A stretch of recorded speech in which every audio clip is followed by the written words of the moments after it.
इसलिए तो हम आए थे यहाँ पे और आपके सामने ही है, सबके सामने ही हुआ है। तो इनके खुद के कांटों में फर्क है। अभी किसान का एक तो नुकसान है, कांटों में फर्क है, ऊपर से बाहर पैसे दे के आ रहे हैं बेचारे पेट दुखवाने के लिए। इसे तो किसान कम आ रहे हैं यहाँ पे। 1.5 क्विंटल का फर्क तो मैडम बहुत ज्यादा होता है। बहुत ज़्यादा होता है, बहुत ज़्यादा होता है। लेकिन अधिकारी भी यहाँ पे कम है, स्टाफ कम है काफ़ी। अगर स्टाफ कम है तो फिर लोग अंदर कैसे करेंगे? और ये तो साल में 2 ही बार तो आते हैं बेचारे। क्योंकि जुलाना में पिछले 2 दिन लगातार बारिश की मार किसान झेल रहा था, अब मार्केट कमेटी जो उनके कांटे उसकी भी मार झेलनी पड़ रही है।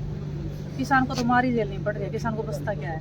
तभी तो बेचारे दूसरे दिन रोड के ऊपर बैठ के अपनी आवाज़ उठाते हैं, लेकिन नहीं सुनते, लाचारी है। जुलाना के अनाज मंडी में आप आए और किस तरह की खामी आपको मिली?